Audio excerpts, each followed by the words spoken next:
La tradición familiar de mi esposo iba a arruinar la vida de nuestro hijo. Estaba embarazada de 8 meses cuando mi suegra llegó a mi casa con un abogado y un montón de documentos tratando de obligarme legalmente a nombrar a mi hijo por nacer Nimrod.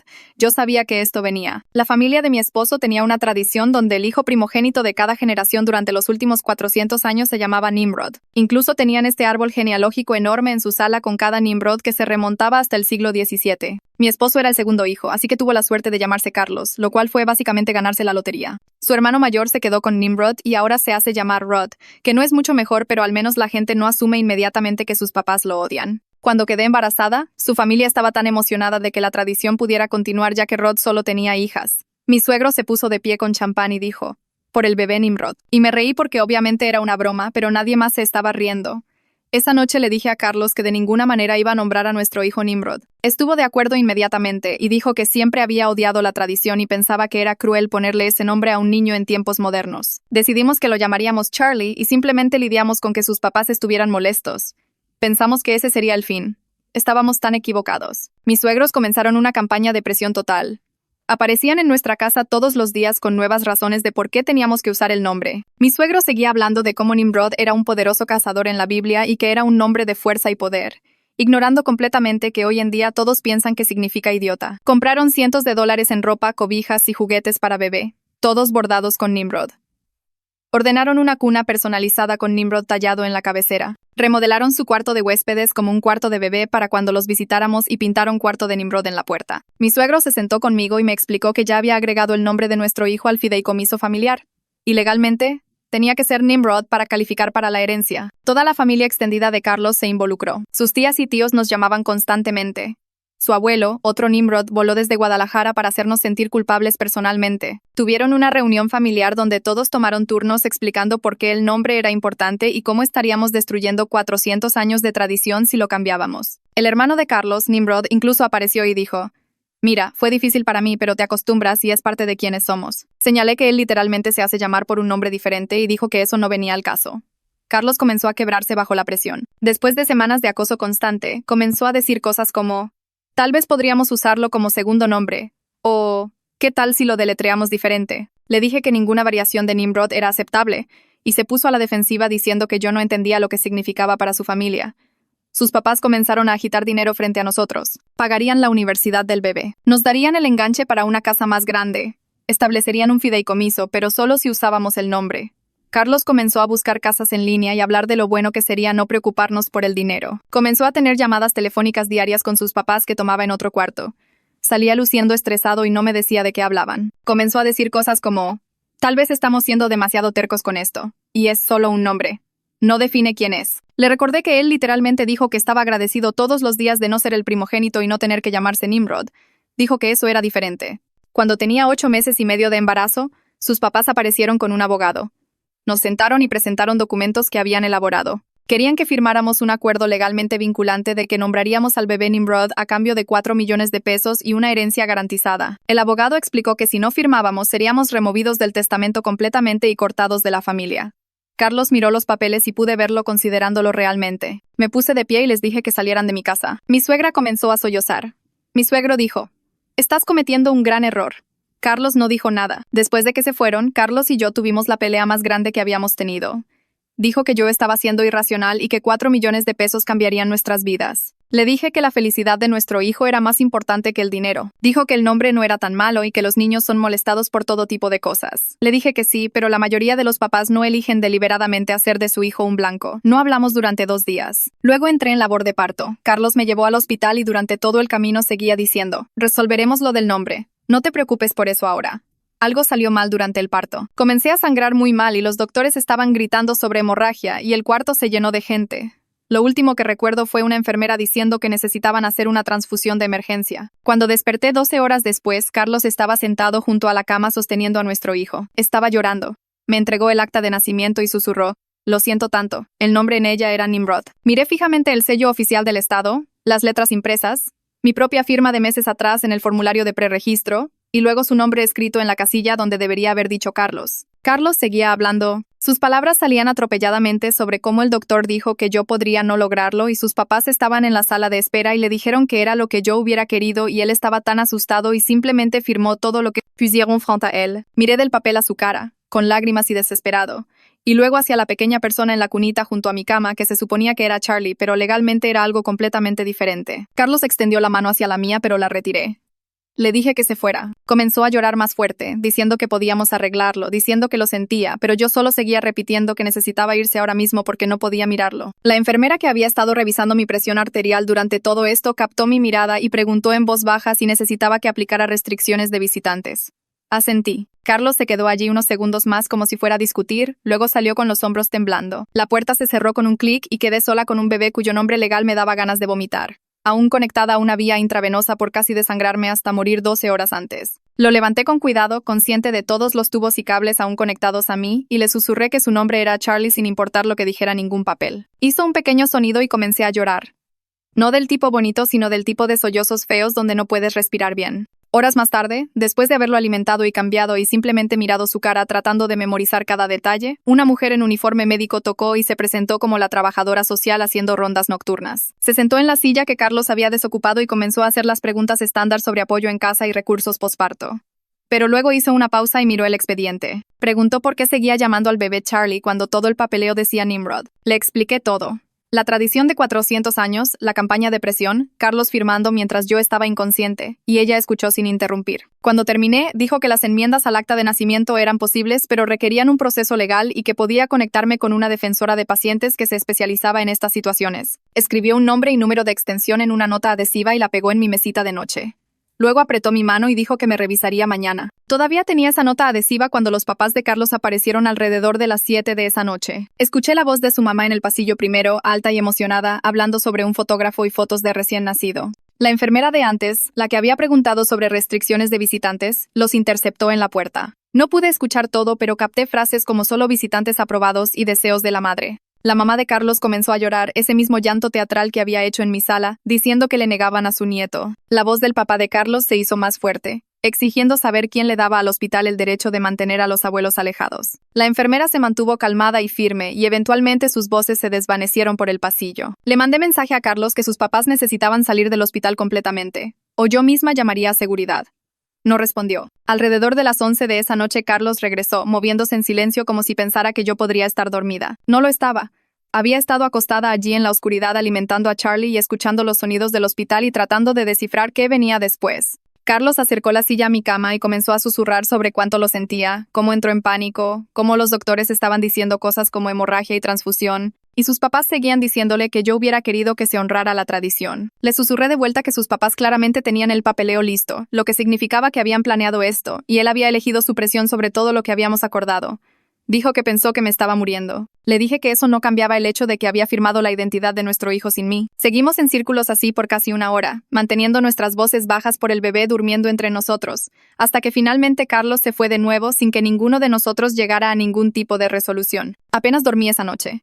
Cada vez que comenzaba a quedarme dormida, una enfermera entraba a revisar signos vitales o traer medicamento, y miraban el expediente y decían algo sobre el bebé Nimrod. Cada vez que lo escuchaba, esta ola de ira e impotencia me invadía, empeorada por todas las hormonas posparto inundando mi sistema. Sostuve a Charlie y lo llamé por el nombre que habíamos elegido y traté de descifrar cómo arreglar esto. A la mañana siguiente, un hombre en polo del hospital tocó y se presentó como Francisco McCoy, el defensor de pacientes. Había recibido mi información de la trabajadora social y quería explicar el proceso de enmienda del acta de nacimiento en detalle.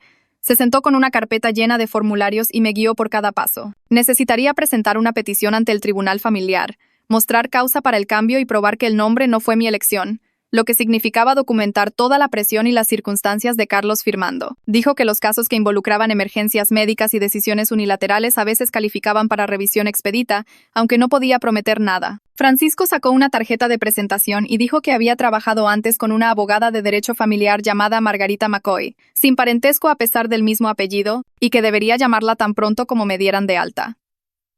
También ofreció escribir una declaración jurada sobre las circunstancias y ayudaría al caso. Tomé la tarjeta y le agradecí, sintiendo que tal vez esto no era completamente desesperanzador. 2 días después, el hospital me dio de alta con un paquete de instrucciones de cuidado posparto y una tarjeta de cita de seguimiento que listaba a mi hijo como Nimrod. Carlos nos llevó a casa en silencio. El asiento de bebé que habíamos instalado meses atrás ahora sostenía a un bebé cuyo nombre legal nunca habíamos acordado. Cuando llegamos a la casa, los papás de Carlos estaban parados en el porche delantero junto a una pancarta gigante que decía «Bienvenido a casa», Nimrod en letras azules con globos adjuntos. Ni siquiera salí del carro. Le dije a Carlos que la quitara ahora mismo antes de que entráramos. Su mamá comenzó a llorar de nuevo, diciendo que yo estaba rechazando su herencia familiar, que se habían quedado hasta tarde haciendo la pancarta. Carlos miró entre sus papás y yo por un largo momento, luego salió y comenzó a quitar la pancarta. Su papá trató de detenerlo, pero Carlos siguió hasta que toda la cosa estaba arrugada en el porche. Llevamos a Charlie adentro mientras sus papás se quedaban allí luciendo sorprendidos y cerré la puerta con llave detrás de nosotros. Esa primera noche en casa fue horrible. Charlie lloró por horas, ese llanto de recién nacido que suena como el fin del mundo, y Carlos y yo apenas podíamos hablarnos. Nos movíamos por la casa como extraños, pasándonos al bebé de uno al otro, calentando biberones, cambiando pañales, sin hacer contacto visual. Alrededor de las 3 de la madrugada, mientras caminaba con Charlie por la sala tratando de que se durmiera, Carlos sugirió que tal vez podríamos usar ambos nombres dependiendo de la situación, y como Nimrod para cosas legales, pero Charlie para todo lo demás. Dejé de caminar y lo miré. Le dije que ese era exactamente el tipo de compromiso débil que nos metió aquí, que nuestro hijo merecía papás que pelearían por él, no papás que cedieran cada vez que las cosas se pusieran difíciles. Carlos no dijo nada más. Solo tomó a Charlie de mí y siguió caminando en círculos alrededor de la mesa de centro mientras yo me iba a acostar en nuestra cama, preguntándome cómo íbamos a sobrevivir esto. El timbre sonó a las 8 de la mañana siguiente mientras yo trataba de que Charlie se prendiera para alimentarse. Carlos respondió, y escuché la voz de su papá en la sala, alta y formal como si estuviera dando una presentación de negocios. Envolví a Charlie en su cobija y salí para encontrar al papá de Carlos parado allí en traje sosteniendo una carpeta de cuero. Ni siquiera miró al bebé. Abrió la carpeta y sacó un montón de papeles con el membrete del fideicomiso familiar en la parte superior. Los puso en nuestra mesa de centro y señaló una sección resaltada en amarillo. El fideicomiso requería un acta de nacimiento certificada probando que el primer nombre legal era Nimrod, dentro de 30 días del nacimiento, o el beneficiario sería permanentemente excluido. Miró a Carlos y dijo que si perdíamos esa fecha límite, no solo Charlie perdería su herencia, sino que Carlos sería removido del testamento completamente por fallar en mantener la obligación familiar. La cara de Carlos se puso blanca. Su papá recogió los papeles, los puso de vuelta en la carpeta y la dejó en la mesa. Luego se fue sin decir nada más. Carlos se quedó allí mirando la carpeta como si fuera a explotar. Volví al cuarto del bebé para terminar de alimentar a Charlie porque no podía lidiar con el pánico de Carlos encima de todo lo demás. Más tarde esa tarde, estaba revisando los papeles de alta del hospital buscando la información de seguimiento del pediatra. Cuando encontré el formulario de preregistro que había llenado durante mi tercer trimestre, recordaba haberlo llenado claramente porque había escrito Carlos bajo nombre planeado del bebé y me sentí feliz al verlo por escrito. Pero alguien había tachado Carlos en letra diferente y escrito Nimrod arriba en tinta azul. Mi letra era negra. Llamé al departamento de registros del hospital y esperé en espera por 15 minutos. La mujer que contestó dijo que estaba mirando el escaneo digital del formulario, y sí, había 2 letras diferentes en él. Pregunté cuándo se hizo el cambio y me puso en espera de nuevo. Cuando regresó, dijo que la mamá de Carlos había presentado un formulario actualizado el día que entré en labor con una nota diciendo que habíamos cambiado de opinión sobre el nombre. Colgué y me quedé allí sosteniendo los papeles. La mamá de Carlos había ido al hospital mientras yo estaba en labor y cambiado nuestro papeleo. Lo había planeado. Todos lo habían planeado. La primera semana de Charlie en casa fue un borrón de alimentaciones cada 2 horas y tal vez dormir 30 minutos a la vez entre sesiones de llanto. Pasé los pequeños descansos cuando realmente dormía investigando leyes de cambio de nombre en mi celular. Cada sitio web decía lo mismo. Necesitas presentar una petición ante el tribunal. Necesitas representación legal. Necesitas publicar un aviso en el periódico. El proceso toma meses como mínimo. Algunos sitios decían que podría tomar 6 meses o más dependiendo del calendario del tribunal. Me sentí atrapada. Charlie era legalmente Nimrod y arreglarlo significaba meses de batallas judiciales y miles de pesos que no teníamos. Carlos seguía tratando de hablar conmigo sobre la fecha límite de su papá y yo seguía cerrándolo porque no podía pensar en el fideicomiso y el dinero y las amenazas de su familia mientras funcionaba con 2 horas de sueño y trataba de mantener vivo a un recién nacido. Para el final de la semana estaba tan exhausta que apenas podía formar oraciones. Carlos finalmente dijo que necesitábamos hablar con la abogada que Francisco había recomendado. Estaba demasiado cansada para discutir. Carlos llamó a Margarita McCoy y tenía una apertura ese viernes por la tarde. Condujimos a su oficina con Charlie en su asiento de carro y sentí como si me moviera a través del lodo. La oficina de Margarita era pequeña y desordenada con cajas de archivos, pero ella era directa y no perdía tiempo. Escuchó toda la historia sin interrumpir. Luego dijo que las enmiendas al acta de nacimiento basadas en falta de consentimiento eran legalmente viables en casos donde un padre firmó sin el conocimiento o acuerdo del otro. Dijo que necesitaríamos documentación fuerte de la campaña de presión y prueba de que el estado mental de Carlos estaba comprometido cuando firmó. Preguntó si teníamos algo de esa documentación guardada. Carlos y yo nos miramos. Dije que teníamos meses de mensajes de texto y correos electrónicos de su familia. Carlos dijo que sus papás habían hecho videos del cuarto de bebé que decoraron. Mencioné los artículos bordados que habían comprado y la cuna personalizada. Margarita comenzó a tomar notas. Dijo que quería copias de todo. Cada mensaje de texto, cada correo electrónico, cada foto de artículos con Nimrod en ellos.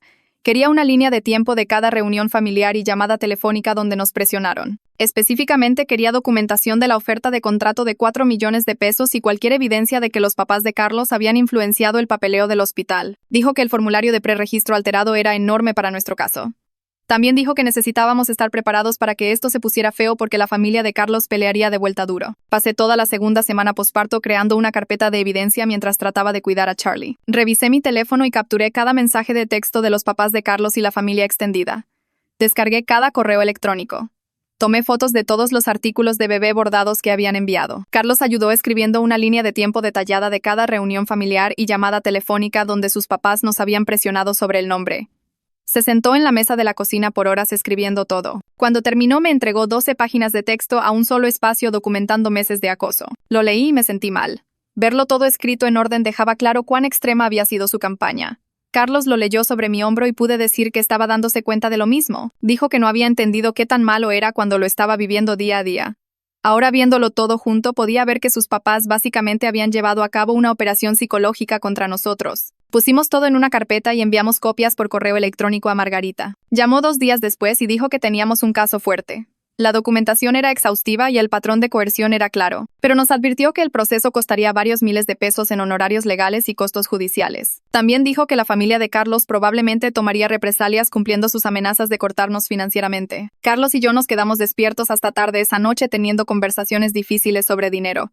Miramos nuestra cuenta bancaria y nuestros gastos mensuales. Miramos mis cuentas médicas de la hemorragia que estaban comenzando a llegar. Hablamos sobre si realmente podíamos costear esta pelea. Carlos dijo que tal vez deberíamos considerar la oferta de sus papás de simplemente usar ambos nombres. Le recordé que ceder ahora significaba enseñarle a nuestro hijo que cedes cuando la gente te presiona lo suficientemente fuerte.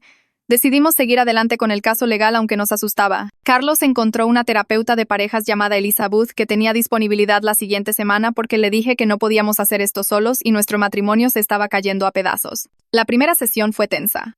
Nos sentamos en extremos opuestos del sofá de Elisa y Carlos inmediatamente comenzó a defender su decisión de firmar el acta de nacimiento. Dijo que yo no entendía la presión bajo la que estaba o qué tan asustado estaba de que yo pudiera morir. Le dije que estar asustado no excusaba traicionar nuestro acuerdo y firmar papeles que le daban a nuestro hijo un nombre. Dije explícitamente que nunca aceptaría. Elisa tuvo que interrumpirnos 3 veces para redirigir la conversación lejos de espirales de culpa. Dijo que necesitábamos enfocarnos en avanzar en lugar de repasar lo que ya había pasado. Nos dio tarea de pensar sobre cómo queríamos que se viera nuestro matrimonio y qué valores queríamos construir para nuestra familia. La segunda sesión la siguiente semana fue diferente. Elisa nos hizo hacer un ejercicio sobre valores fundamentales y qué queríamos que Charlie aprendiera sobre lealtad familiar versus autonomía personal. Nos pidió que imagináramos a Charlie a los 18 preguntando por qué tomamos las decisiones que tomamos. Carlos comenzó a hablar sobre querer que Charlie supiera que sus papás pelearon por él y de repente estaba llorando. Dijo que se dio cuenta de que había elegido la aprobación de sus papás sobre nuestra asociación en el momento más importante de nuestras vidas. Dijo que había estado tan condicionado a complacer a su familia que no pudo ver qué tan equivocado estaba hasta que pensó en Charlie creciendo y aprendiendo que su papá había cedido bajo presión. Fue la primera vez desde el nacimiento que sentí que Carlos realmente entendía lo que había hecho. Me estiré y sostuve su mano. Elisa dijo que esto era progreso y necesitábamos seguir construyendo sobre ello. La oficina del pediatra llamó durante la semana 3 diciendo que necesitaban actualizar sus registros con el nombre legal de Charlie para el seguro y registros de vacunación. Estaba sosteniendo a Charlie mientras Carlos estaba parado junto a mí. La recepcionista pidió el nombre legal completo del bebé y tuve que decir Nimrod en voz alta. Escucharme decirlo a alguien fuera de nuestra situación inmediata hizo que todo se sintiera real de nuevo de una manera que me sacó el aire de los pulmones. La recepcionista lo repitió de vuelta para confirmar la ortografía y pude escuchar la confusión en su voz. Dije que sí. Eso es correcto. Y colgué. Luego me quedé allí sosteniendo a Charlie y comencé a sollozar. Carlos lo tomó de mí y siguió caminando en círculos por la sala mientras yo me sentaba en el piso llorando. Todo el progreso que habíamos hecho en terapia se sintió sin sentido porque al final del día el nombre legal de nuestro hijo todavía era Nimrod. Y cada interacción oficial iba a ser este recordatorio humillante de que habíamos perdido el control de la decisión más básica de crianza. Esa misma tarde publiqué una foto de Charlie durmiendo en su cunita en mi página personal de redes sociales. La subtitulé con 3 palabras simples y un emoji de corazón. La tía Jennifer de Carlos la vio en minutos y le tomó captura de pantalla para enviar. Mi teléfono comenzó a zumbar sin parar alrededor de la hora de la cena. Carlos lo levantó de la mesa de centro y su cara se puso blanca mientras se desplazaba por mensaje tras mensaje. Su tío exigió saber por qué estábamos faltando el respeto al nombre familiar. Su prima dijo que estábamos escupiendo en 400 años de tradición. Su tía nos llamó ingratos y egoístas. El abuelo de Carlos envió un mensaje de voz que eran 2 minutos de él gritando sobrevivir una mentira y deshonrar su legado. Carlos trató de responder en el chat explicando que estábamos trabajando las cosas legalmente, pero ellos solo seguían acumulándose. Su mamá envió emojis llorando y dijo que su corazón estaba roto. Su papá escribió en mayúsculas que el nombre en el acta de nacimiento era lo que importaba y necesitábamos detener esta farsa inmediatamente. Agarré el teléfono de Carlos y lo apagué completamente. No podíamos lidiar con esto encima de todo lo demás. 3 días después, los papás de Carlos aparecieron sin avisar. Estaba amamantando a Charlie en la sala cuando escuché una camioneta retrocediendo en nuestra entrada. Carlos fue a la ventana y dijo que era la pickup de su papá con algo enorme en la parte trasera cubierto por una lona.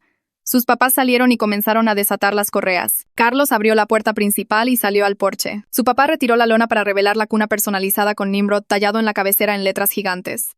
Carlos les dijo que no podían traerla adentro. Su mamá comenzó a llorar y decir que habían gastado 60,000 pesos en ella y estábamos tirando su regalo de vuelta en sus caras. El papá de Carlos dijo que estábamos siendo rencorosos e infantiles, desperdiciando buenos muebles porque queríamos hacer un punto. Carlos se paró en el umbral con los brazos cruzados y dijo que ya teníamos una cuna y no necesitábamos otra. Su papá dijo que esto era una reliquia familiar que debía ser pasada a través de generaciones. Carlos dijo que tenía el nombre equivocado de nuestro hijo en ella, así que no entraría en nuestra casa. Discutieron en el porche por 20 minutos mientras yo me sentaba adentro escuchando cada palabra. Finalmente, el papá de Carlos dijo que la guardarían en su casa hasta que recapacitáramos y la cargaron de vuelta en la camioneta y se fueron. Carlos entró temblando y se sentó junto a mí sin decir nada. A la mañana siguiente, un sobre grande llegó en nuestro buzón. Adentro había un cheque por 4 millones de pesos hecho a nombre de ambos. La línea de nota decía: para el futuro de Nimrod, aceptación condicional de la tradición familiar. Había una nota del papá de Carlos explicando que el dinero era nuestro si dejábamos la petición de cambio de nombre y aceptábamos que el nombre legal de nuestro hijo permanecería como fue archivado. Carlos miró el cheque por mucho tiempo. Llamé a Margarita inmediatamente y le dije lo que había llegado. Dijo que bajo ninguna circunstancia deberíamos depositar o cobrar ese cheque porque podría ser usado como evidencia de que aceptamos sus términos y acordamos el arreglo del nombre. Me dijo que hiciera copias para nuestros registros y pusiera el original en la carpeta de evidencia con todo lo demás que habíamos estado documentando. Hice exactamente eso mientras Carlos observaba. Preguntó si realmente íbamos a rechazar tanto dinero y le recordé que ya habíamos decidido que la identidad de nuestro hijo no estaba a la venta. Asintió, pero pude verlo haciendo matemáticas en su cabeza sobre qué podría comprar ese dinero. Esa tarde recibí un mensaje privado de Rod en redes sociales. Se disculpó por no hablar antes y dijo que debió habernos advertido qué tan intensos se pondrían sus papás con esto. Admitió que llamarse Nimrod hizo toda su infancia miserable y pasó años siendo molestado y teniendo que explicar su nombre a todos los que conocía. Dijo que comenzó a hacerse llamar Rod desde la secundaria porque no podía más. Y aún ahora, a los 38 años, todavía tenía que lidiar con las reacciones de la gente cuando veían su nombre legal en documentos. Dijo que deseaba que alguien hubiera peleado por él como yo estaba peleando por Charlie. Me dio información de contacto para Raquel Franco, una mediadora familiar que lo ayudó a establecer límites con sus papás cuando trataron de presionarlo sobre nombrar a sus propias hijas. Dijo que Raquel entendía la dinámica familiar y podría ayudarnos a encontrar un punto medio. Aunque no estaba seguro de que un punto medio fuera posible con una tradición de 400 años en juego. Terminó el mensaje diciendo que apoyaría lo que decidiéramos y si necesitábamos a alguien para testificar sobre cómo el nombre lo afectó, lo haría. Le mostré el mensaje a Carlos y por primera vez desde el nacimiento, lo vi lucir aliviado de que alguien en su familia entendiera.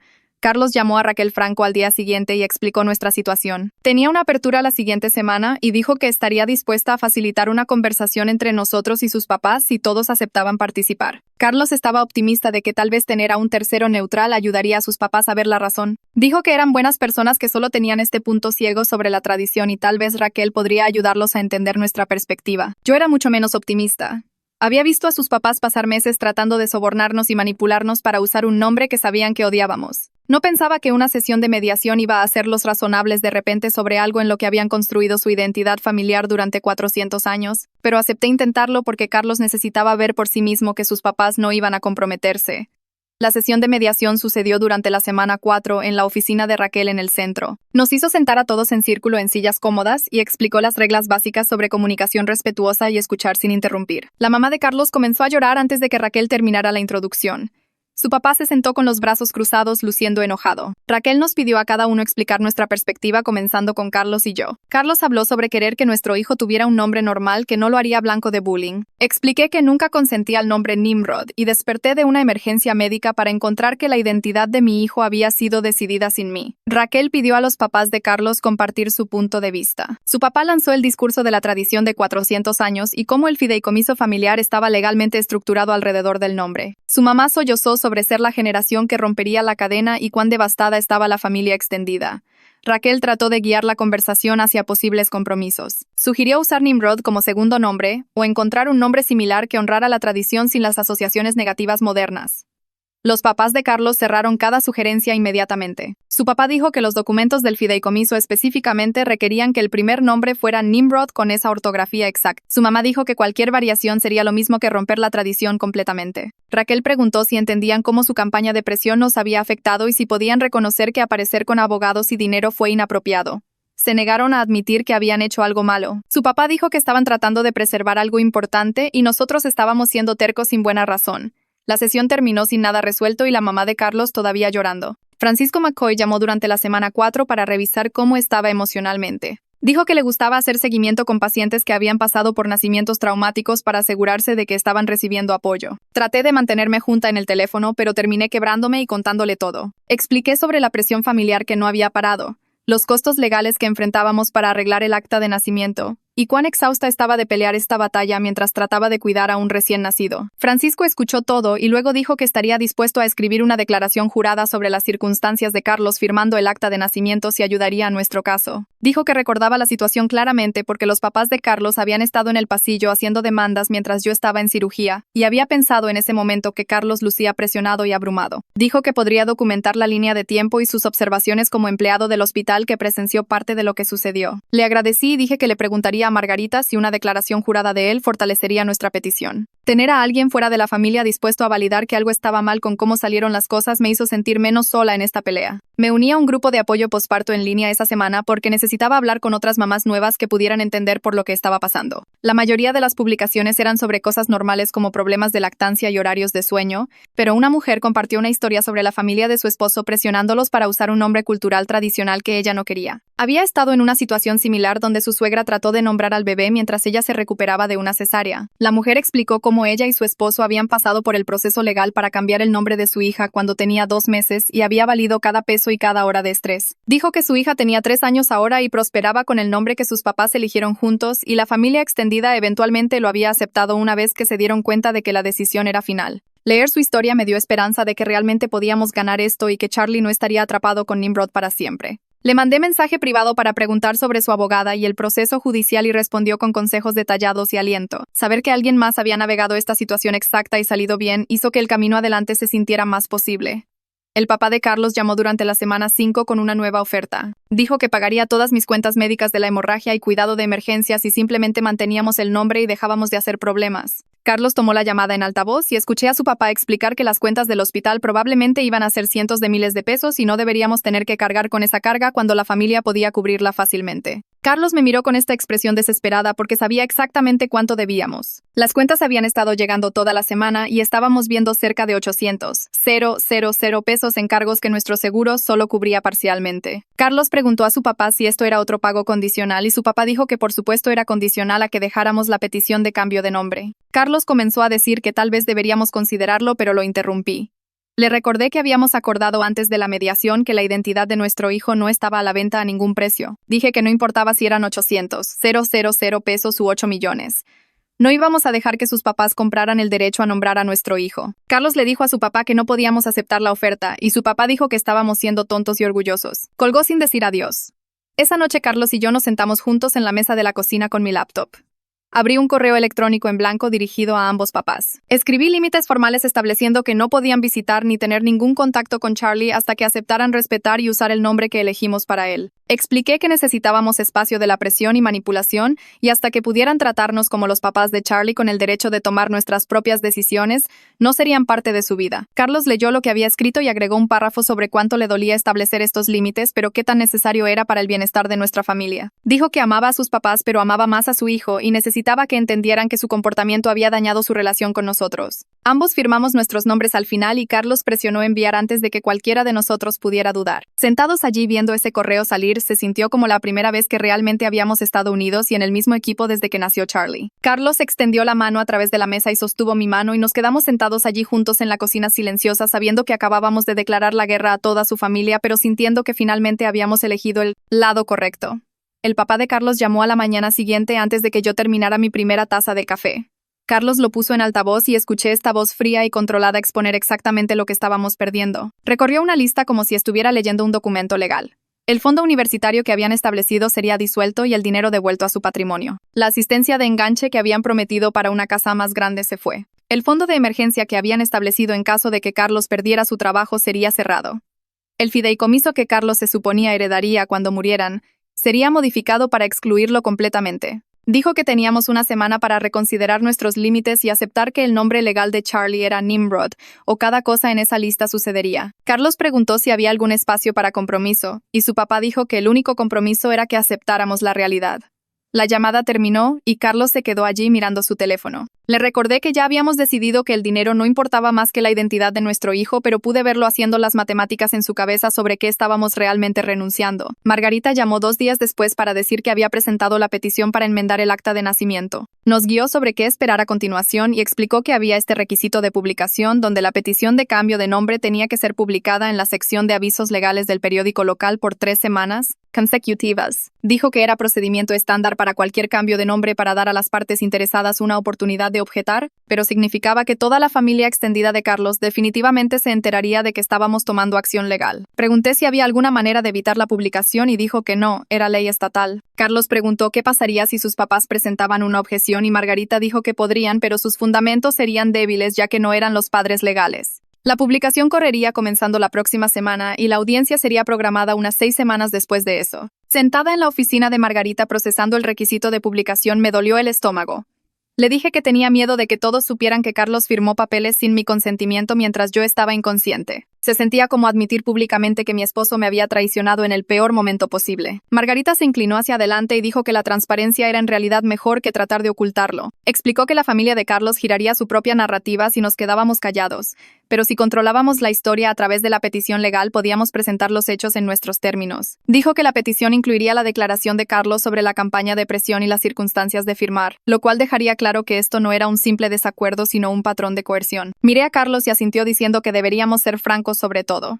Decidimos dejar que la publicación sucediera y lidiar con cualquier consecuencia que viniera de que su familia lo viera impreso. El boletín familiar anual llegó durante la semana 6 en un sobremanila grande con la dirección de retorno de los papás de Carlos. Lo abrí pensando que tal vez era algún tipo de disculpa u oferta de paz, pero en cambio era este boletín brillante de 8 páginas que enviaban a toda su familia extendida cada año. La página frontal tenía una foto enorme que habían tomado en el hospital sin pedir permiso, mostrándolo sosteniendo a Charlie con un subtítulo que decía dando la bienvenida a Nimrod VII al legado familiar. Adentro había múltiples páginas sobre la llegada del bebé Nimrod e historias sobre la tradición familiar y cuán orgullosos estaban de continuarla por otra generación. Habían incluido fotos del cuarto de bebé que habían preparado en su casa con cuarto de Nimrod pintado en la puerta. Incluso habían impreso una sección del árbol genealógico mostrando a Charlie listado como Nimrod VII con su fecha de nacimiento. Ver a nuestro hijo presentado a cientos de parientes bajo el nombre equivocado me enojó tanto que literalmente tiré el boletín al otro lado del cuarto. Carlos lo recogió y lo leyó y sus manos estaban temblando. Sacó su teléfono y llamó a su mamá allí mismo. Pude escuchar su voz del otro lado sonando alegre hasta que Carlos la cortó. Le dijo que no tenían derecho a usar las fotos de Charlie sin permiso y no tenían derecho a anunciarlo a la familia usando un nombre que no elegimos. Dijo que si enviaban más boletines o compartían más información sobre nuestro hijo, agregaríamos acoso a la petición legal. Su mamá comenzó a llorar y dijo que solo eran abuelos orgullosos compartiendo su alegría, pero Carlos le colgó. Nuestra tercera sesión de terapia con Elisa sucedió unos días después del incidente del boletín. Elisa le pidió a Carlos hablar sobre cómo se sentía estar atrapado entre sus papás y yo, y Carlos pasó 20 minutos tratando de explicar cómo había sido criado para creer que la lealtad familiar significaba poner la tradición primero. Dijo que toda su vida había visto a su hermano sufrir con el nombre, pero nadie nunca cuestionó si la tradición valía la pena. Elisa preguntó qué quería Carlos que Charlie aprendiera sobre familia y Carlos se quedó callado por mucho tiempo. Luego Elisa le dio tarea de escribir una carta a Charlie explicando por qué estábamos peleando por su nombre. Dijo que Carlos necesitaba poner en palabras qué tipo de padre quería ser y qué valores quería enseñar a nuestro hijo. Carlos lucía incómodo, pero aceptó hacerlo. Elisa dijo que la carta no tenía que ser perfecta. Solo tenía que ser honesta sobre los sentimientos y elecciones de Carlos. Carlos me mostró la carta 3 días después. Estábamos sentados en el sofá después de que Charlie se durmió y Carlos me entregó 3 páginas de papel de cuaderno cubiertas con su letra. La carta comenzaba con una disculpa por firmar el acta de nacimiento y luego entraba en esta larga explicación sobre presión familiar y tradición. Pero la parte importante estaba cerca del final donde Carlos escribió que elegir la identidad de Charlie sobre el dinero familiar era lo correcto. Escribió sobre no querer que Charlie creciera sintiéndose como un peón en la tradición de alguien más o como si su valor dependiera de llevar un nombre que no eligió. Escribió sobre querer ser el tipo de padre que protegía a su hijo en lugar de sacrificarlo para mantener la paz con los abuelos. Leerlo me hizo llorar porque era la primera vez que Carlos había dicho claramente en voz alta que nuestro hijo importaba más que la aprobación de sus papás. Le dije que la carta era exactamente lo que Charlie necesitaba escuchar algún día y Carlos dijo que escribirla lo había ayudado a ver que estábamos haciendo lo correcto incluso cuando era difícil. El departamento de facturación del hospital llamó durante la semana 7 mientras yo estaba alimentando a Charlie. La mujer en el teléfono dijo que estaba llamando para verificar que yo había autorizado a los papás de Carlos a pagar mis cuentas médicas de la emergencia. Dije que absolutamente no había autorizado eso y pregunté cómo incluso tenían acceso a mi cuenta. Explicó que habían llamado con mi información de seguro y ofrecido pagar el saldo completo que era alrededor de $760,000 pesos después del seguro. Dijo que no podían procesar el pago sin mi consentimiento verbal, pero querían confirmar antes de rechazarlo. Le dije que lo rechazara inmediatamente y anotara en mi archivo que no autoricé ningún pago de nadie excepto de mí o Carlos. Dijo que haría la nota y preguntó si estaba segura porque era una cantidad sustancial. Dije que estaba completamente segura y que la oferta de pago era parte de una campaña de coerción. Después de colgar, llamé a Carlos al trabajo y le dije lo que pasó. Dijo que sus papás estaban usando todos los ángulos posibles para tratar de comprar su camino hacia controlar nuestras decisiones. Carlos llegó a casa temprano ese día y nos sentamos juntos a hablar sobre dinero. Había estado mirando nuestro presupuesto y se dio cuenta de que necesitábamos cancelar nuestros planes de comprar una casa más grande, ya que habíamos estado contando con la ayuda de enganche prometida de sus papás. Me mostró los números y explicó que podíamos costear nuestra hipoteca actual y gastos básicos, pero ahorrar para un enganche por nuestra cuenta tomaría años en lugar de meses. Dije que estaba bien quedándonos en nuestra casa pequeña si significaba mantener nuestros valores y Carlos dijo que él también. Hablamos sobre cómo cada vez que elegíamos a Charlie sobre el dinero la decisión se sentía más sólida. Carlos dijo que había estado mirando trabajo freelance que podía hacer los fines de semana para acumular ahorros más rápido y dije que podía regresar a trabajar medio tiempo una vez que estuviera médicamente autorizada. Hicimos un nuevo presupuesto basado solo en nuestro ingreso sin ayuda familiar y verlo escrito hizo que la elección se sintiera real y manejable. Margarita llamó durante la semana 7, pidiendo la declaración formal de Carlos sobre la campaña de presión. Envió una plantilla con preguntas específicas sobre el comportamiento de sus papás antes del nacimiento, su estado mental durante mi emergencia médica, y quién estaba presente cuando firmó el acta de nacimiento. Carlos pasó 2 noches escribiendo y reescribiendo su declaración tratando de que las palabras fueran correctas. Documentó cada reunión familiar donde nos habían presionado, cada llamada telefónica de parientes, cada oferta financiera. Describió cómo sus papás habían aparecido en el hospital durante mi cirugía y le dijeron que yo podría morir y necesitaba honrar la tradición familiar mientras aún pudiera. Escribió sobre sentirse paralizado y aterrorizado y cómo sus papás le habían entregado el papeleo ya llenado. Verlo escribir la manipulación de su familia en lenguaje legal formal fue doloroso porque hizo todo tan claro e innegable. Cuando finalmente envió la declaración a Margarita, lucía exhausto pero también aliviado como si finalmente hubiera admitido en voz alta lo que realmente había pasado. Francisco McCoy envió correo unos días después diciendo que había completado su declaración jurada sobre las circunstancias del hospital. Adjuntó una copia para nuestros registros y explicó que había documentado cómo el formulario de preregistro había sido alterado sin mi conocimiento, cómo los papás de Carlos habían estado presentes durante mi emergencia médica, y cómo el acta de nacimiento había sido archivada bajo circunstancias inusuales. También había incluido su opinión profesional de que los procedimientos normales del hospital no habían sido seguidos y que había preguntas legítimas sobre si la firma de Carlos representaba el consentimiento informado de ambos padres. Tener a alguien del hospital oficialmente validando que algo estaba mal con cómo se archivó el acta de nacimiento hizo que nuestro caso se sintiera mucho más fuerte. Margarita llamó después de recibir la declaración jurada de Francisco y dijo que era exactamente lo que necesitaba para argumentar que el acta de nacimiento debería ser enmendada. Dijo que entre la declaración de Carlos, la declaración jurada de Francisco y toda nuestra documentación de la campaña de presión, Teníamos un caso sólido para la audiencia. Los papás de Carlos llamaron durante la semana 8 con lo que dijeron era su oferta final. Carlos contestó en altavoz y su papá explicó que habían estado pensando en un compromiso donde Nimrod permaneciera como el nombre legal, pero podríamos usar Charlie en la vida diaria y transferirían los 4 millones de pesos ese mismo día si aceptábamos. Carlos me miró a través de la mesa de la cocina mientras su papá seguía hablando sobre cómo esto resolvía todo y nos daba el dinero sin forzarnos a usar un nombre que no nos gustaba en la práctica. Pude ver que Carlos estaba completamente agotado de 2 meses de pelear. Las ojeras bajo sus ojos más oscuras de lo que las había visto nunca y parte de mí entendía la tentación de simplemente tomar el dinero y terminar esto. Pero negué con la cabeza porque ambos sabíamos lo que ese compromiso realmente significaba. Nuestro hijo pasaría toda su vida explicando por qué sus documentos legales decían una cosa mientras todos lo llamaban otra. Cada vez que aplicara para un trabajo o sacara un pasaporte o llenara papeleo oficial, tendría que escribir Nimrod y luego explicar que en realidad no es así como se le llama. Carlos le dijo a su papá que lo pensaríamos y llamaríamos mañana. Luego colgó y puso su cabeza en sus manos. Nos quedamos despiertos toda la noche hablándolo mientras Charlie dormía en su cunita junto al sofá. Carlos seguía volviendo a cuánto más fácil sería la vida con ese dinero. ¿Cómo podríamos dejar de preocuparnos por honorarios legales y costear un lugar más grande y tener ahorros? Le recordé que Charlie crecería sintiéndose dividido entre 2 identidades. Nunca poseyendo completamente ningún nombre, siempre teniendo que justificar la desconexión. Alrededor de las 3 de la madrugada, Carlos finalmente dijo que no quería que nuestro hijo pasara toda su vida explicando por qué su nombre legal no coincidía con cómo la gente lo llamaba. Dijo que prefería que Charlie tuviera una identidad clara que ambos padres eligieron juntos, incluso si significaba perder el dinero y la herencia. Decidimos juntos llamar a los papás de Carlos al día siguiente y rechazar la oferta de compromiso.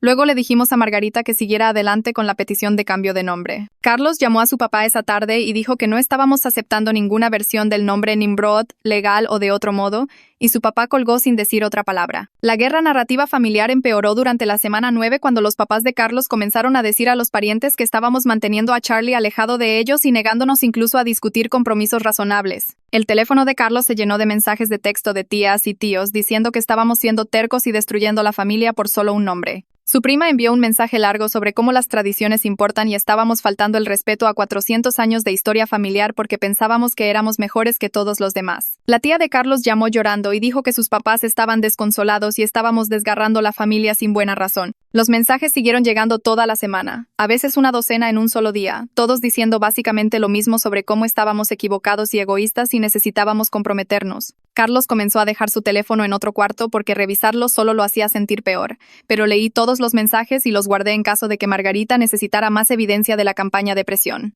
Ninguno de los parientes parecía importarle que ya habíamos intentado comprometernos y que los papás de Carlos habían rechazado cada opción excepto conseguir exactamente lo que querían. Todos actuaban como si fuéramos los irrazonables por no querer que nuestro hijo fuera legalmente nombrado, algo que significa idiota en uso moderno. Nuestra cuarta sesión de terapia con Elisa se enfocó en prepararnos para la probabilidad de que los papás de Carlos realmente cumplieran con cortarnos financieramente. Elisa nos hizo practicar guiones de límites para cuando parientes llamaran a hacernos sentir culpables, caminando exactamente qué diríamos y cómo manejaríamos la presión. Le pidió a Carlos que hiciera un juego de roles diciéndole a su papá que no estábamos cambiando de opinión y Carlos tropezó con las palabras al principio, pero se hizo más fuerte cada vez que practicaba. Luego Elisa nos hizo trabajar con la realidad financiera de perder la herencia y cualquier apoyo familiar. Listamos nuestro ingreso real, nuestros gastos mensuales, qué podríamos cortar si necesitábamos y cómo manejaríamos emergencias sin una red de seguridad familiar. Ver todo escrito en papel hizo que las consecuencias se sintieran manejables en lugar de este desconocido aterrador. No íbamos a ser ricos y necesitaríamos tener cuidado con el dinero, pero absolutamente podíamos sobrevivir con lo que ganábamos nosotros mismos. Carlos dijo que algo cambió para él durante esa sesión cuando se dio cuenta de que realmente podíamos hacer que funcionara sin el dinero de sus papás. El miedo de ser cortado había sido este peso enorme sobre él, pero una vez que planeamos para ello concretamente, dejó de sentirse como el fin del mundo.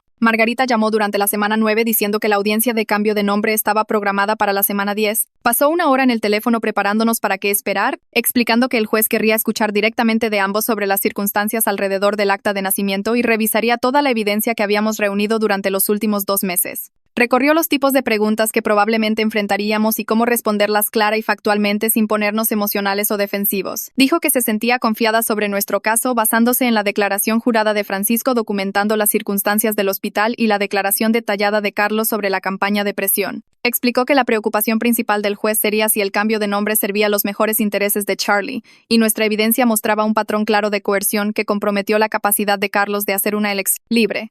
Nos dijo que vistiéramos profesionalmente, llegáramos temprano y estuviéramos preparados para pasar la mayor parte del día en el juzgado porque estas audiencias podían durar mucho. La fecha de la audiencia se sentía tanto demasiado pronto como no lo suficientemente pronto después de 2 meses de pelear. Los papás de Carlos contrataron su propio abogado 3 días antes de la audiencia. Su abogado presentó una respuesta formal a nuestra petición alegando que estábamos tratando de borrar 400 años de herencia familiar y que Carlos tenía plena capacidad legal cuando firmó el acta de nacimiento. La respuesta argumentaba que el cambio de nombre era frívolo y motivado por rencor en lugar de los mejores intereses de Charlie. Su abogado escribió que muchas familias tienen patrones de nombres tradicionales y que continuar esas tradiciones beneficia a los niños conectándolos con su herencia. El documento alegaba que los papás de Carlos simplemente habían ofrecido apoyo financiero como lo haría cualquier abuelo y que estábamos caracterizando la participación familiar normal como coerción. Decía que Carlos era un adulto hecho y derecho que tomó su propia decisión durante un momento estresante y que ahora estábamos tratando de deshacer esa decisión porque nos arrepentíamos. Margarita llamó después de recibir su respuesta y dijo que ninguno de sus argumentos la sorprendía. Dijo que el alegato sobre herencia familiar no anulaba la evidencia de que Carlos firmó bajo coacción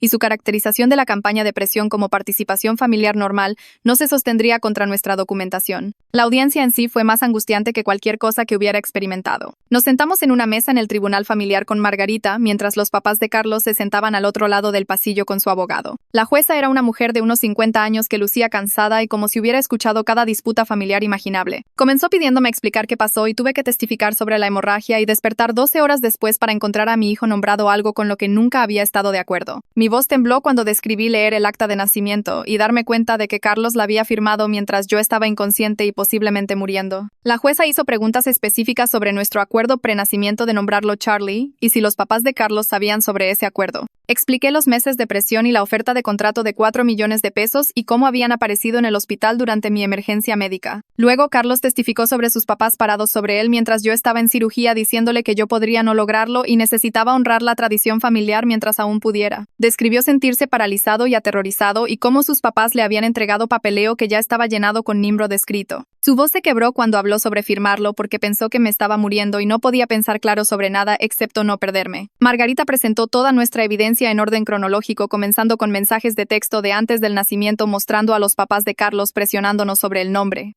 Mostró a la jueza el contrato de 4 millones de pesos con la firma del abogado y la cláusula sobre ser removidos del testamento si no cumplíamos. Tenía fotos de todos los artículos bordados que llegaron a nuestra casa antes de que hubiéramos acordado cualquier nombre, incluyendo la cuna personalizada con Nimrod tallado en ella. Presentó el formulario de preregistro del hospital alterado, mostrando donde alguien había tachado Carlos y escrito Nimrod en diferente letra. Mostró correos electrónicos de la familia extendida de Carlos, todos empujándonos hacia usar el nombre y amenazando consecuencias si no lo hacíamos. Cuando todo estaba expuesto cronológicamente así, el patrón de presión y coerción era completamente innegable. La jueza miró cada pieza de evidencia cuidadosamente haciendo preguntas sobre fechas y quién envió qué mensaje y cuándo los varios artículos habían sido comprados. El testimonio de Carlos se convirtió en el verdadero punto de inflexión cuando Margarita le preguntó directamente si había firmado el acta de nacimiento por su propia voluntad. Dijo que no. La había firmado bajo coacción porque sus papás explotaron su miedo sobre perderme e hicieron que creyera que me estaba honrando usando el nombre de su familia. Le dijo a la jueza que quería ser el tipo de padre que protege la identidad de su hijo en lugar de sacrificarla por dinero y tradición. Dijo que había cometido un terrible error en un momento de crisis y estaba pidiendo al tribunal que le permitiera arreglarlo antes de que Charlie fuera lo suficientemente grande para ser lastimado por ello. Vi la cara de la jueza mientras Carlos hablaba y vi su expresión cambiar de neutral a algo que parecía comprensión. Le preguntó si sus papás habían sabido sobre nuestro acuerdo de usar el nombre Charlie y Carlos dijo que sí, lo habían sabido por meses y por eso lo habían presionado tan duro cuando yo no podía detenerlos. La jueza se volvió hacia el abogado de los papás de Carlos y preguntó si había alguna disputa sobre la campaña de presión o la oferta de contrato. Su abogado tuvo que admitir que esos hechos eran precisos, pero argumentó que no invalidaban la firma de Carlos porque era un adulto competente que tomó su propia elección. La jueza preguntó si los papás de Carlos reconocían estar presentes en el hospital durante la emergencia médica e influenciar su decisión y su abogado dijo que sus clientes simplemente estaban apoyando a su hijo durante un momento difícil. La jueza lucía escéptica y preguntó si era normal que los abuelos llegaran a un hospital con papeleo de acta de nacimiento prellenado durante la cirugía de emergencia de su nuera. Su abogado no tenía una buena respuesta para eso. La jueza dijo que revisaría toda la evidencia y emitiría un fallo dentro de una semana, luego despidió a todos. Salimos del juzgado completamente agotados y no tenía idea de hacia qué lado iría la decisión. Carlos y yo salimos por las puertas del juzgado hacia el sol brillante de la tarde que me hizo entrecerrar los ojos después de la iluminación fluorescente adentro. Sus papás estaban parados junto a las escaleras de concreto con su abogado y la mamá de Carlos dio un paso hacia nosotros con su mano extendiéndose. Su abogado agarró su codo y la jaló de vuelta diciendo algo que no pude escuchar desde esa distancia. El papá de Carlos solo nos miró con los brazos cruzados. Pasamos junto a ellos hacia nuestro carro sin decir nada. Carlos nos llevó a casa y ninguno de nosotros habló durante todo el viaje de 20 minutos. Seguí repitiendo la cara de la jueza en mi mente tratando de descifrar qué estaba pensando cuando Carlos testificó. Charlie estaba con mi mamá y cuando llegamos a casa solo lo sostuve y traté de procesar qué pasaría después. El fallo llegó 6 días después, un jueves por la mañana. Carlos trajo el correo y había un sobre grande del Tribunal del Condado. Sus manos temblaron cuando lo abrió. Leí sobre su hombro y vi las palabras enmienda de acta de nacimiento aprobada justo en la parte superior de la primera página. La orden de la jueza decía que la firma de Carlos fue obtenida bajo circunstancias que no reflejaban el consentimiento informado de ambos padres. Escribió que el mejor interés del niño se sirve teniendo un nombre que ambos padres eligieron juntos. El nombre legal fue oficialmente cambiado a Carlos. Me senté en el piso de la cocina y lloré mientras Carlos llamaba a Margarita para decirle que ganamos. El papá de Carlos llamó 50 minutos después de que abrimos el sobre. Carlos lo puso en altavoz y su papá dijo que ya habían hablado con su abogado de patrimonio esa mañana. Fuimos oficialmente removidos del testamento familiar y fideicomiso con efecto inmediato. Dijo que tomamos nuestra decisión y ahora teníamos que vivir con las consecuencias. La voz de Carlos se mantuvo firme cuando dijo que ya habíamos hecho las paces con eso antes de presentar la petición. Su papá colgó sin decir nada más. Carlos me miró y dijo que se sentía más ligero de lo que había estado en meses.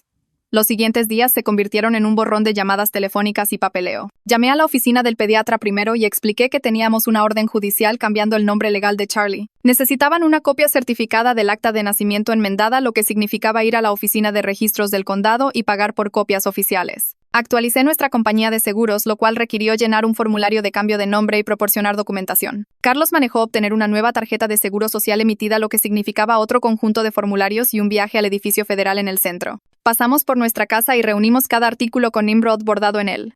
Las cobijas, la ropa, los juguetes, los trapos de eructo personalizados que su mamá había ordenado. Cargamos todo en bolsas de basura y condujimos a un centro de donaciones. Entregar esas bolsas se sintió como reclamar algo que nos pertenecía. Cada actualización administrativa hacía que Charlie se sintiera más nuestro y menos como un trofeo en la tradición de alguien más. Carlos y yo nos sentamos en nuestra mesa de cocina ese fin de semana con nuestros estados de cuenta bancarios y facturas extendidos frente a nosotros. Creamos un presupuesto realista basado en lo que realmente ganábamos sin ningún dinero familiar. Significaba quedarnos en nuestra casa actual por al menos 5 años más en lugar de comprar algo más grande. Tendríamos que ser más cuidadosos con el gasto y saltarnos vacaciones por un tiempo. Carlos dijo que podía tomar trabajo freelance de diseño extra los fines de semana para acumular ahorros. No tendríamos el fideicomiso o dinero para la universidad o ayuda de enganche, pero los números mostraban que era totalmente factible. Todo sería ganado por nosotros y nos pertenecería. Carlos apretó mi mano y dijo que este presupuesto se sentía más honesto que cualquier versión que incluyera el dinero de sus papás. Abrí mi laptop esa tarde y redacté un correo electrónico a la familia extendida de Carlos. Expliqué que el nombre legal de Charlie ahora era Carlos por orden judicial y cualquier relación futura con él requería respetar el nombre que elegimos. Establecimos claramente que estábamos abiertos a visitas si podían aceptar nuestros límites, pero no toleraríamos presión continua o falta de respeto sobre la decisión del nombre. Carlos lo leyó y agregó una línea sobre esperar que eligieran la relación sobre la tradición. Lo enviamos a 15 toneladaías, tíos y primos. 3 personas respondieron diciendo que entendían. El resto no respondió en absoluto. Rod llamó 2 días después para felicitarnos. Dijo que había estado siguiendo la situación y estaba genuinamente feliz de que ganáramos. Luego admitió algo que no esperaba. Dijo que deseaba que alguien hubiera detenido a sus papás décadas atrás antes de que la tradición se volviera tan atascada en su identidad. Me dijo que estaba planeando sentarse con sus hijas pronto y contarles la verdad sobre cómo el nombre lo afectó creciendo. Dijo que estaba agradecido de que Charlie no crecería cargando ese peso y que tal vez nuestra pelea ayudaría a sus papás a darse cuenta de lo que le habían hecho a él. Su voz se puso gruesa cuando dijo esa última parte. Le agradecí por ser la única persona en la familia de Carlos que validó por lo que estábamos pasando. Carlos y yo tuvimos nuestra sesión final de terapia con Elisa la siguiente semana. Elisa nos pidió reflexionar sobre qué habíamos aprendido a través de todo este proceso. Carlos habló sobre cómo pelear por el nombre de Charlie, le enseñó que proteger a su hijo importa más que mantener la paz con sus papás. Dijo que había pasado toda su vida tratando de hacer felices a sus papás y tomó casi perderme para darse cuenta de que esa era la prioridad equivocada. Dijo que quería ser el tipo de padre que pone a su hijo primero incluso cuando es difícil. Le dije a Elisa que sentía que finalmente habíamos reconstruido la confianza que se rompió en el hospital. Carlos extendió la mano y sostuvo mi mano mientras decía eso. Elisa sonrió y dijo que habíamos hecho el trabajo duro de convertirnos en un verdadero equipo de crianza. Dijo que la mayoría de las parejas no se recuperan del tipo de traición que experimentamos. pero habíamos elegido pelear por nuestra relación junto con pelear por el nombre de Charlie. Cuando llegamos a casa de terapia, Carlos fue a la tienda de artesanías y compró un marco de madera simple. Encontramos una impresión en línea que solo decía Charlie en bonitas letras azules y la imprimimos en casa. Carlos la colgó en el cuarto del bebé justo donde se suponía que fuera la cuna tallada personalizada. Toda la cosa costó 300 pesos en lugar de 60,000. Me quedé allí mirándola y le dije a Carlos que representaba todo por lo que peleamos. El derecho de nuestro hijo a una identidad que elegimos juntos.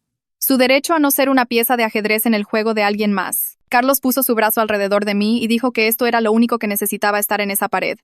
La mamá de Carlos envió un correo electrónico a la mañana siguiente. Escribió que esperaba que algún día entendiéramos lo que destruimos al romper la tradición familiar. Dijo que 400 años de herencia se fueron porque éramos egoístas. Pero luego la última línea decía que siempre amaría a su nieto sin importar su nombre. No era una disculpa o aceptación de lo que habíamos hecho. No dijo que estaba equivocada o que entendía nuestro lado. Pero era lo más cercano a la paz que probablemente obtendríamos de ella. Carlos lo leyó y lo borró sin responder. Dijo que no había nada más que decirles.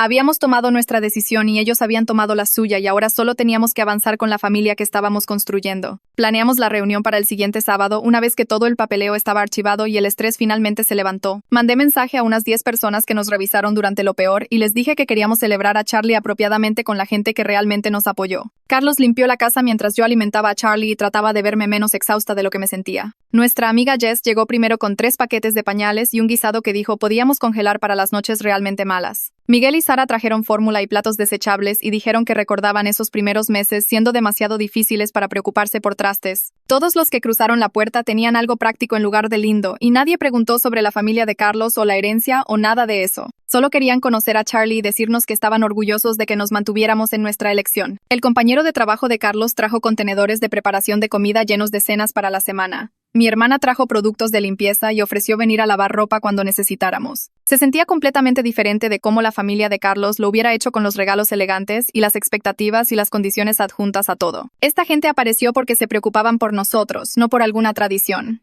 Me senté en el sofá sosteniendo a Charlie mientras todos tomaban turnos conociéndolo y Carlos mantuvo su brazo alrededor de mí todo el tiempo. Alguien preguntó cuál era el segundo nombre y Carlos dijo que fuimos con Jaime por mi abuelo. Nadie hizo un gran alboroto al respecto o actuó como si el nombre necesitara explicación. Era solo el nombre de nuestro hijo y eso era suficiente. Para cuando todos se fueron teníamos un congelador lleno de comida y suficientes pañales para durar un mes y este sentimiento de que habíamos construido algo real con gente que realmente importaba. 3 meses después de que nació Charlie, finalmente logramos un ritmo que se sentía normal.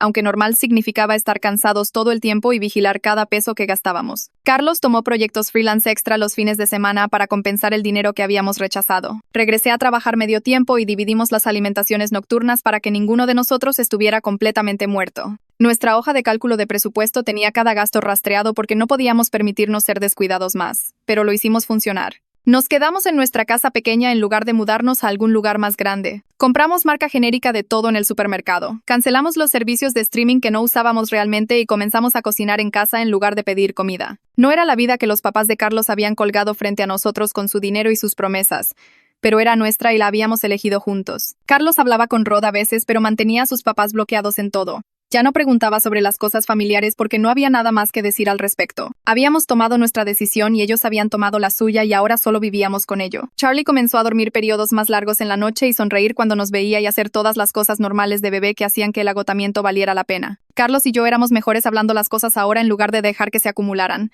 Toda la pesadilla con su familia nos enseñó que teníamos que estar en el mismo equipo o todo se desmoronaría. Algunas noches todavía eran difíciles cuando las facturas se acumulaban o Charlie no dejaba de llorar, o ambos estábamos demasiado cansados para funcionar, pero las superamos. Era jueves por la noche alrededor de las 11 cuando estaba haciendo la última alimentación antes de dormir y miré hacia arriba al marco simple en la pared del cuarto del bebé con el nombre de Charlie en letras azules. Estaba casi dormido en mis brazos haciendo esos pequeños ruidos de bebé, y la casa estaba silenciosa excepto por el sonido de Carlos cepillándose los dientes en el baño. Pensé en todo lo que habíamos perdido por pelear por este nombre y todo lo que habíamos ganado. No teníamos la herencia o el fideicomiso o ninguna relación con los papás de Carlos. Teníamos un presupuesto apretado y una casa pequeña y ninguna red de seguridad financiera, pero Charlie tenía el nombre que elegimos para él juntos. Crecería sabiendo que sus papás lo pusieron primero incluso cuando nos costó todo. No pasaría su infancia siendo llamado algo que lo hacía un blanco o lo hacía sentir como una pieza en el juego de alguien más. Carlos entró y se sentó en el piso junto a la mecedora y puso su mano en mi rodilla. No dijimos nada, solo nos sentamos allí en la oscuridad con nuestro hijo que tenía el nombre correcto y sabía que era querido exactamente como era. El marco en la pared costó 300 pesos, pero significaba más que cualquier cantidad de dinero que la familia de Carlos pudiera habernos dado. Significaba que habíamos descubierto qué importaba y habíamos peleado por ello y habíamos ganado. Eso es todo por la historia de hoy y honestamente gracias por estar aquí. No tienen idea de cuánto significa cuando la gente se queda hasta el final. Espero que les haya dado algo bueno para llevar a su día. Suscríbanse para que podamos seguir compartiendo más momentos como este.